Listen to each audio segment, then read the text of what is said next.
doing this here, over here. Right. So hopefully everyone can see this. How does that look, Chuck? Can you see the slide there? I can, yes, Greg. Okay. Excellent.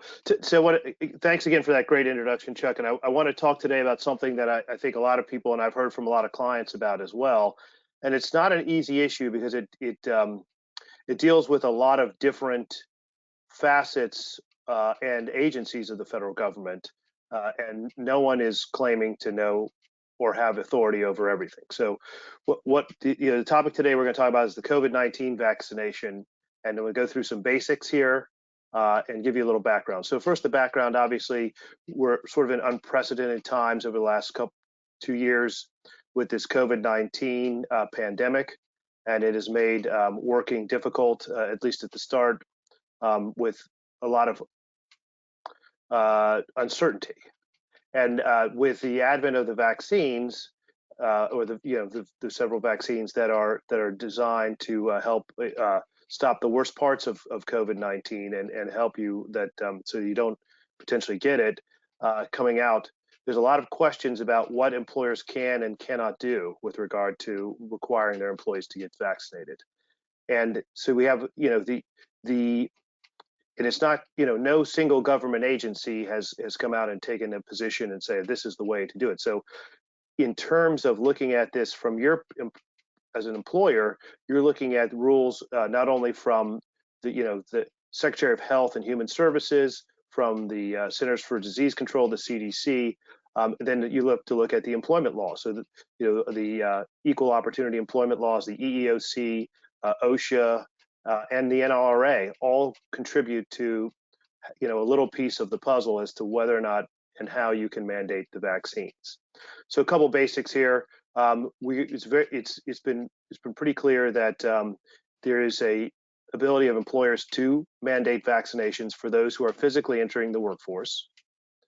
For the collectively bargained employees, likely is going to be a mandatory subject of bargaining if it's not already covered in your CBA. And then it doesn't matter that you've had and recovered from COVID-19. Vaccinations can still be mandated for your employees in that regard. So let's talk about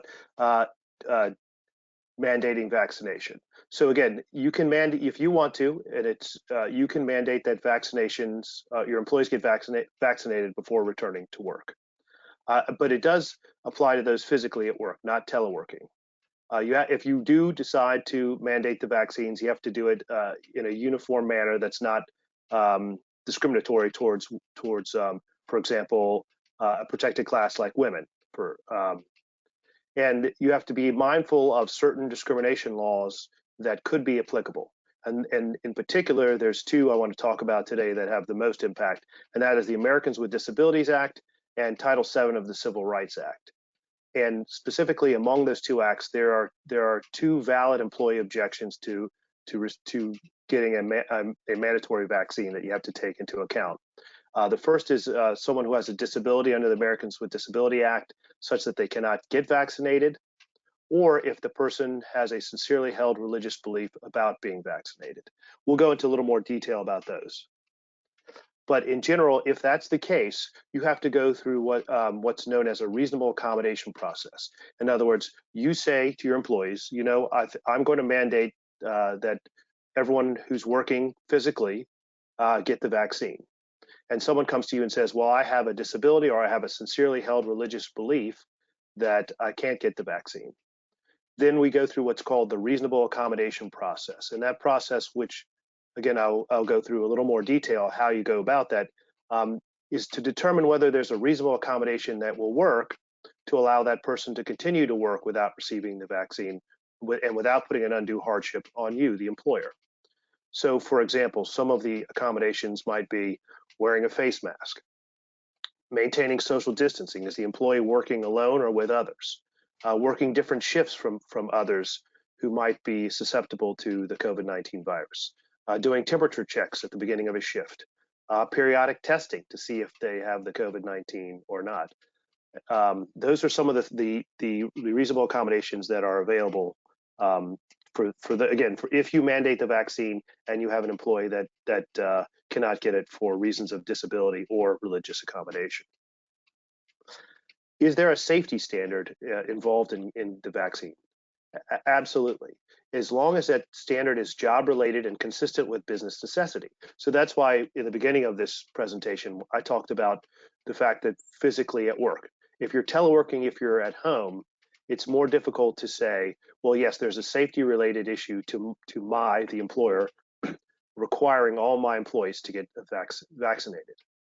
And so the way that you do the analysis is you start off with, and this is in the statutes, is that you start off with, okay, does the individual, by not getting a vaccine, pose a direct threat to the health and safety of the employer or others in the workplace? And that is there a substantial risk of harm that cannot be eliminated by a reasonable accommodation? So it's a two-step process. One, determine if there's a direct threat, and two, assess whether a reasonable accommodation will reduce or eliminate that threat.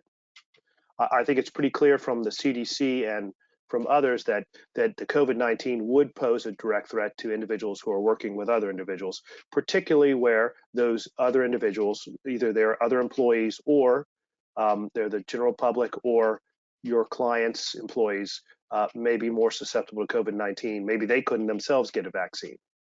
So again, how do I make this analysis? And this analysis has to be done job by job and person by person almost. Is again, you have to assess the functions of the job. What's the duration of the risk? What's the nature and severity of the potential harm? I think we all, the problem is with COVID is that the potential for harm is long-term ill effects and up to and including death. The likelihood the potential harm will occur and the imminence of the potential harm. All of these factors go in, for example, to an analysis. So if you have employees that are working outside by themselves 99% of the time, if they are saying they cannot get vaccinated for one reason or the other, likely not a direct threat versus someone who goes into, for example, let's take a nursing home, where we know that population is highly susceptible to the COVID-19 virus. So there you look at the likelihood of potential harm, and if that employee is working there quite often, then that would be there could be very well a direct threat to the safety of those around them. So again, it's a individual by individual basis that this analysis has to be performed. So Greg, I'm no expert in health law. How do I really know that COVID-19 is a direct threat? Well, again, it's based, a lot of this is based on our most current medical thinking. So we're looking at a couple of things. One is what the CDC is saying. Two is how widespread is the COVID-19 virus at the time of your assessment among the population that you're concerned about. And then you can also talk about, again, because this is done on an individual basis, if you have the employee's permission, you can talk with the employee's health care provider about the issues with getting the vaccine or whether this person poses a direct threat. Other information to consider, again, like I've said, is like the type of work environment. Are you working outside alone? Or are you working in crowded spaces? What's the ventilation like? What's the frequency and duration of interaction with other employees or non-employees? How many people are vaccinated in the workplaces? How many people can't get vaccinated in the workplace because, again, of a disability or sincerely held religious belief? And what's the space available for social distancing? All factors that come into play when making that determination of, yes, this poses a direct threat, and therefore I have to go through the reasonable accommodation process for those employees who object to getting the vaccine. Again, this is a mandatory vaccination requirement. If there's nothing that says you have to mandate vaccines in the law today. So this is just, the employer's choice to do it. And here's what the ramifications of that are. So you say, yes, there is a direct threat. I have employees, they're working, they've got a new project. Let's say they're going to be at a nursing home for the next 6 months. Then you go through that process. Well, is there a reasonable accommodation that would reduce or eliminate that threat? For example, if they're working in a boiler, is there a way to enter into the building such that they don't come into contact with any of the employees of that building or with for any of the residents of that building? Is there a way to do testing every at a reasonable interval to make sure that none of the employees that can't take the vaccine, if you're mandating the vaccine, don't pose a threat to those employees in our example, the nursing home, or for the residents themselves? And then finally, does that accommodation pose an undue hardship on the employer? This is a chance to say, well, look, I only have 4 employees. They're all, I'm mandating the vaccine. They all have let's just say a sincerely held religious belief. I've got to work in this nursing home. What do I do? Because the nursing home is telling me that the boiler is next to a place where a lot of employees congregate, or and that could pose a direct threat to the safety of the residents in that nursing home.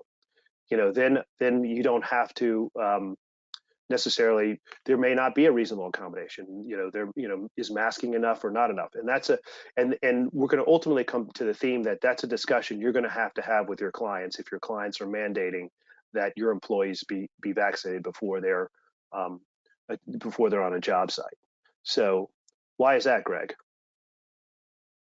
Let me go back to this slide and let's just talk about that. So again, mandating the vaccine is a term and condition of employment, and that's between you and your employees, not necessarily, and not a issue between the client and your employees. If the client makes that demand, then I think under the broader rules of that dreaded dreaded term, which you may have heard, called joint employer, which we've all tried very hard to avoid, comes into play. Because again, under the ADA and in Title VII, there's a broader definition of what it means to be a joint employer. So one of the things I think that your clients don't want to become is to become a joint employer, and then thus become jointly responsible for reviewing all of these things that we've just done under the Americans with Disabilities Act and/or Title VII, prohibiting religious discrimination. So I think you can use that to leverage and say it's imperative that we discuss why you think that my employees need to be vaccinated. Is there an alternative? Is there a reasonable accommodation?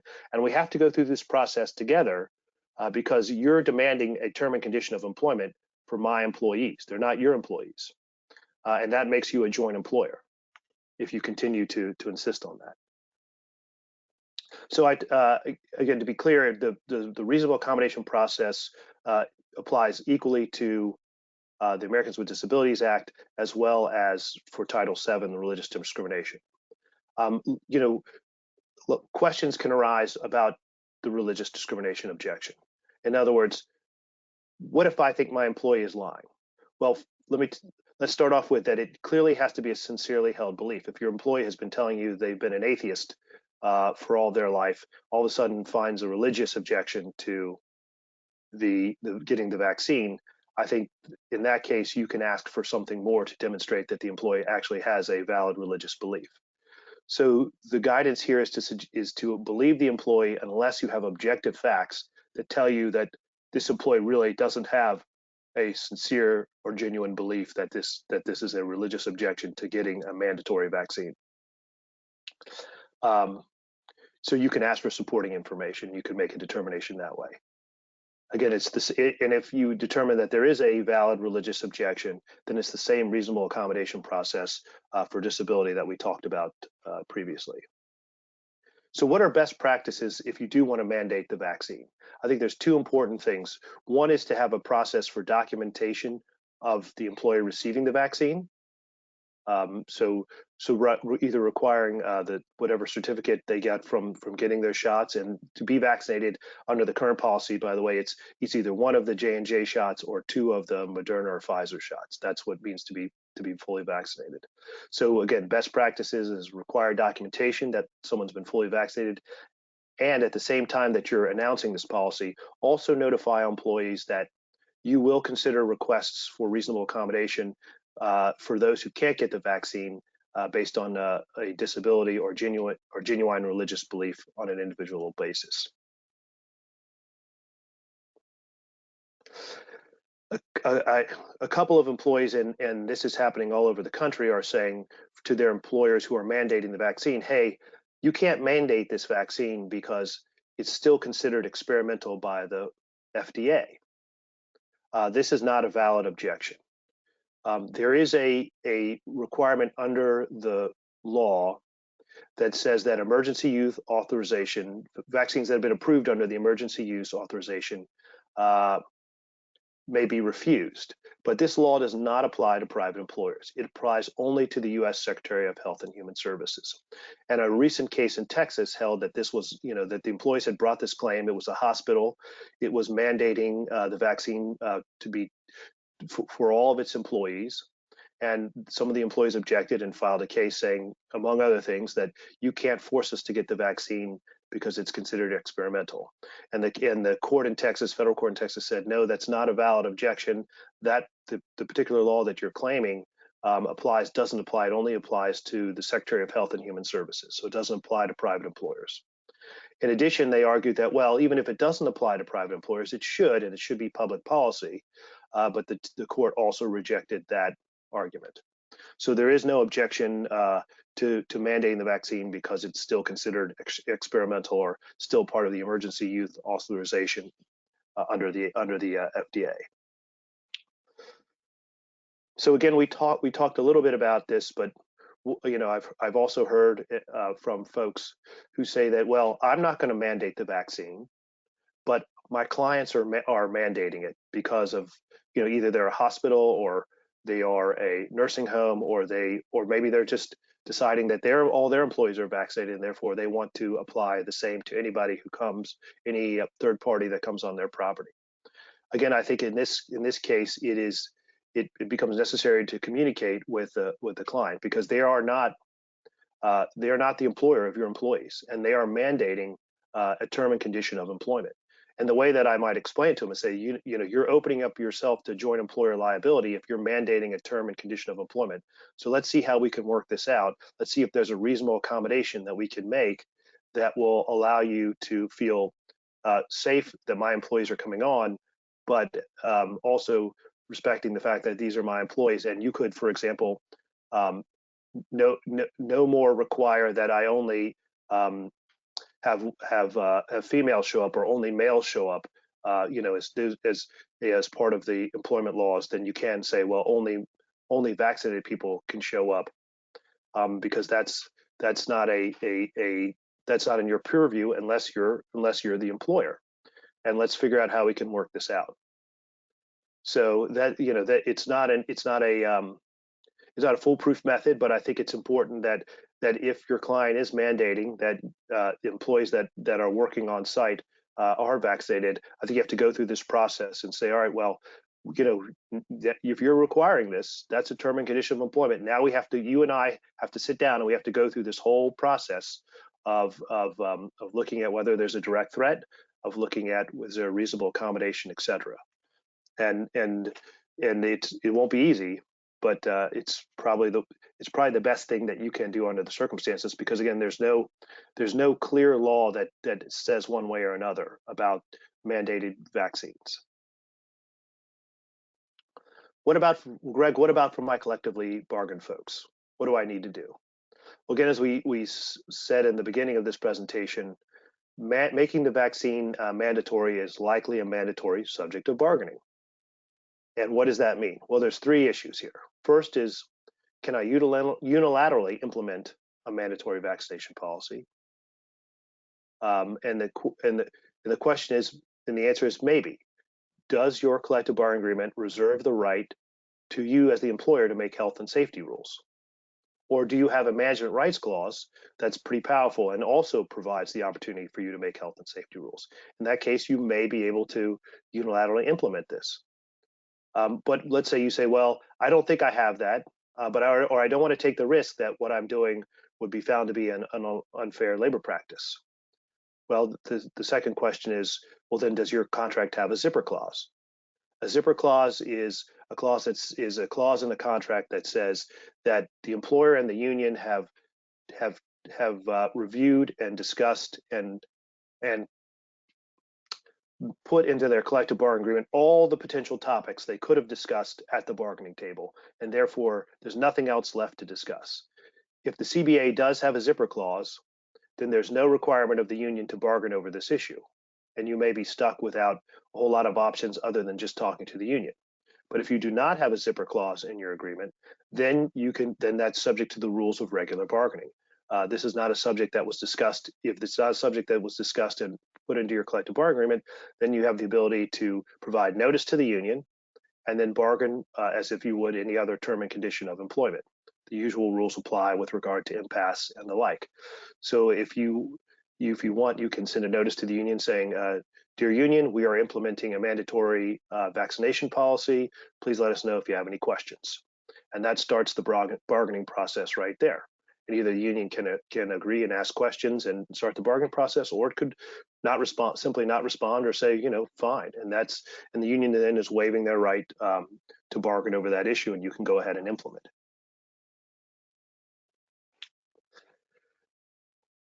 Now the tricky part. Let's suppose that you have a collective bargained employees and you have a client that's mandating vaccines at the work site, and you don't have a mandatory vaccination policy. Well, again, client requirements are generally not subjects of bargaining. So it depends on a lot of factors. What does your contract say with your client? What does your CBA say? Then you would have to go through all of the issues that we just talked about with regard to the discrimination laws under the ADA and the Title VII of the Employment of Civil Rights Act with regard to reasonable accommodation and the like for those employees who say, no, I'm not going to get vaccinated. I don't want to get vaccinated. And if the end result is that you can't send an employee to a particular client site because they're refusing to get vaccinated and your client is refusing to allow a reasonable accommodation, then the question becomes, okay, what do I do? What's my duty to that employee under the National Labor Relations Act? Can I provide him or her alternative work? If I can't, do I have to bargain over the effects of not having work for that individual? And there may be other CBA provisions that you may have to address with regard to layoff and the like. Finally, looking at the state finally, the one other consideration you may need to take into account is is there any state laws that may apply in the situation? Thankfully for Maryland, there are no state laws that you need to worry about. There's no state law, rule, or guidance right now that talks about mandating the vaccine either way. Other states, however, and this is why I bring this up, such as Iowa, have passed rules and laws that are targeted at prohibiting mandatory vaccination requirements. Those laws have not been tested, but it's important to just be aware of the fact that there may at one point Maryland may or may not decide to tackle mandatory vaccinations. We'll just have to wait and see on that. So again, to sum up what I'm saying here is that this is not an easy process, either from the employer deciding to mandate vaccines or your client saying, well, anyone who's going to come on my site has got to be vaccinated. And maybe the best way to handle this is to be able to sit down with the client and say, hey, look, this is a term and condition of employment for my employees. You're requiring this, so this makes you a joint employer. So we have to go through this reasonable accommodation process to figure out how can we address this. Even if technically you're not the employer, I think it serves our best interest to find out if we together, you and the client, can find a way to work through this if you're not going to mandate the vaccine, or if your employees are refusing and they have a valid reason, either because of disability or religious accommodation.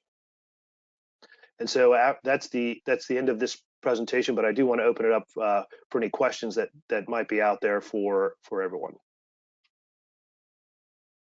Great job, Greg. Thank you so much. And we do have a couple of questions. One pertains to HIPAA. How does HIPAA fit into this whole, this whole issue, and what advice can you give on that, if anything? Sure. So HIPAA fits into this issue because there's no, I guess the way it fits in there is that the HIPAA applies to certain protected entities. And the employer, and HIPAA is a privacy rule that applies basically to medical providers, employers that provide medical, but there's no HIPAA violation between the employer and its employees. So it's only for what's called a covered entity under the law, and in this case, HIPAA doesn't really apply to being vaccinated one way or the other. In terms of sharing that vaccination information with other employees, it may well apply. So that, I would definitely say you don't want to be talking to, you don't want to say, well, so and so got vaccinated, why don't you get vaccinated?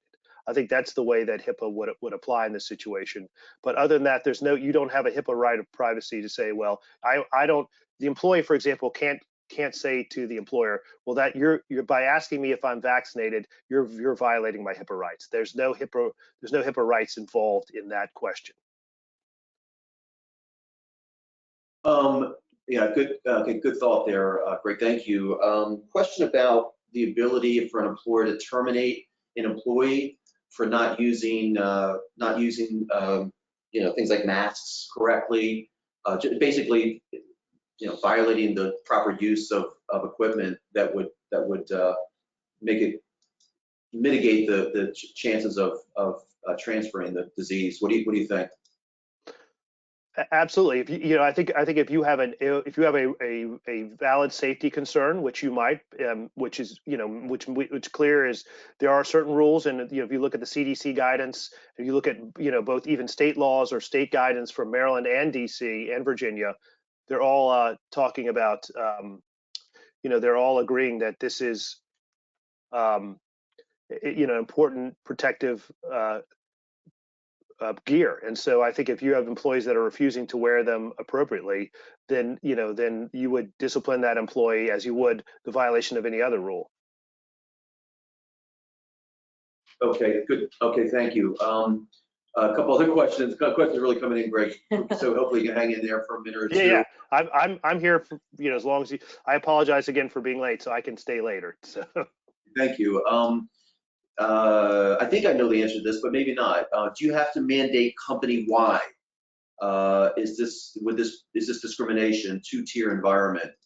So if you had a mandate policy, would it have to be company-wide? It does not have to be company-wide. It can be for example, there's a number of you can discriminate lawfully. So for example, you can actually make it apply only to your non-bargain employees or to your bargain employees. Or you can, again, you can lawfully discriminate against, for people who are physically in the workplace as opposed to those who are teleworking. Again, as long as your policy is not done, in a discriminatory manner, like all women must be vaccinated but not men, or if the effect of that, what's called disparate impact, is that if you say, well, only the, all of the, let's say all. There's a protected class that does one job, and you say, well, only this job needs to get vaccinated. So it doesn't have to be company-wide, and in particular, I would say that it's you really to give yourself the best protection, you want to look at who is important, who is dealing with either other employees, with the public at large, or with clients and their employees and third parties that may come onto clients' properties. Where if you're having employees that are interacting with those individuals. So it's again that idea of like who's going to be the safety threat that if they have the COVID-19, they could pass it on to others, for example. Got it. This might be hard to pin you down on this one because this is moving a million miles an hour, but what is the employer's liability if they choose to mandate vaccines? If an employee were to have an adverse reaction or death, is there any guidance on statute of limitations for long-term side effects, this kind of thing? My guess is that's a difficult question to answer. It is. I think that I was thinking about this as because OSHA has promulgated standards. That at one point this was a reportable, then it wasn't a reportable. But I think the bottom line here is I think you would treat this as any other workplace injury potentially, and that it would be subject to workers' compensation. There's been a couple of cases that have started that where lawsuits have started on this. you also be aware that there is a federal government program called the VAERS system, which is designed to compensate individuals who have been injured from vaccines. But it's not clear what, if any, the employer liability is, other than the, if you mandate the vaccine and they would have to, or if they were injured on the job. Except that I think that your workers' comp should take the brunt of the responsibility. But that's a difficult one because it is changing, and I think personally I think that courts would be loath to because of the nature and what we've seen in terms of the overall push by the administration and many states for vaccinations. I think it would be I think I think employers would have a more protective environment should that happen, and employees look to seek reimbursement for an injury or the like from the employer directly. And I think that question right there is kind of I think Greg kind of answered that one more or less in that too. Yeah. So and then hopefully I'm reading this question or interpreting it correctly, but what if an employee refused to tell if they've been vaccinated? Are they, what if they refuse to disclose that to the employer? If I'm getting this question correctly. Sure. So I think it depends on if if the employer is mandating the vaccines, then I think there's no right of privacy. This is information that that you either would do one of two things, Chuck. You would either depending on, again, your policy and what the issues are at stake. Is it that a client is demanding that, and you're agreeing to provide them only vaccinated workers, and you have an employee saying, well, I'm not going to tell you if I'm vaccinated or not, then I think you would have to assume that employee is not vaccinated, and then go through the process of what you would do with an employee that refuses to work, for example. Because again, if you're following the best practices, if you're mandating the vaccine, you're going to tell the employee that they have to provide proof of that vaccine, and if they don't, you're going to treat them as unvaccinated, and then go through the process that way. And it's not an easy answer because it's pretty individualized again, in terms of how you treat that individual. So if you have a mandatory vaccine policy and they're saying, well, I'm not telling you, then I think you have to treat that person as not having gotten it, and then go from there. Do they have a disability? Do they have a genuine belief? And if they're refusing, ultimately you may have to look at going through the process of are you going to have to terminate that individual? And that's and there's a lot there that to go through before you can get to that step. But I think that's ultimately what the employer can do, again, following all the steps that I've outlined here, including any of those in the collective bargaining agreement if this individual is collectively bargained, it's represented by a union. Great, thank you. I think that looks like all the questions we have. So just to kind of wrap this up, and we really appreciate it, Greg. You're an expert. There's nobody better in the field to answer these questions. So to just kind of close this up, it sounds to me like what in the short term, in the very immediate short term, you're suggesting is to reach out to customers, kind of explain to them the situation that they're in, nicely, politely. This issue of the secondary employer, I think that'd be a difficult conversation to have maybe for some, but they need to be on top of this. Would you agree? Absolutely. I think that's, right now without any more definition or delineation in the law for responsibility and the like, I think that, if you do have a client that is mandating that your employees, or that you only send vaccinated employees, I think you have to go through that process with them and say, look, let's sit down and talk about this. Let's see if we can't, if you're not going to mandate the vaccines, or if there's, the simple, obviously, if you've got employees who are vaccinated, who have told you they're vaccinated, and you can send them, that's great. But if not, if you do have employees that are refusing to be vaccinated, you don't have a mandatory vaccination policy, et cetera, the client is now intruding on your terms and conditions of employment. And I think you have to tell them, look, there can be very valid objections to not getting the vaccine, again, based on disability status or genuine religious belief. And I can't just just as I couldn't mandate that if you ask me only send men to this job, you would be you would be asking me to violate the law. Similarly, you're asking me to violate the ADA and Title VII potentially by going through this process without looking at reasonable accommodation. Is that, without looking through, again, is this a direct threat? And if so, is there a reasonable accommodation? Because if the client, for example, is saying, it's got a boiler off, and like, let's say, a power plant that's, let's say your client is a nursing home, but it has a separate power facility that is is 30 feet away from any other employee, no one goes in there, then I think you need to, that conversation becomes, is there really a direct threat to your employees here? Because my employee, or your residents, because my employees will only be in that building, they'll be working separately, and let's be rational and figure this out, because you don't want to be seen as violating the discrimination laws, and neither do I. And if it happens to be that it is a direct threat, then we go through that reasonable accommodation process. What if my employees wear a mask? What if we use a separate entrance?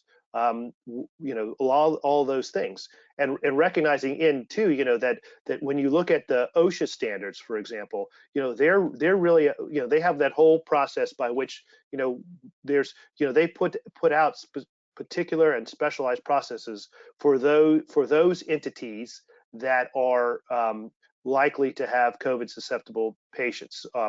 And so we're talking, I believe that, you can look at the technical sheet there, it's called ETS, but it goes through that process of, there's a little flow chart about whether or not there's actually a direct threat to the safety of of hospital patients.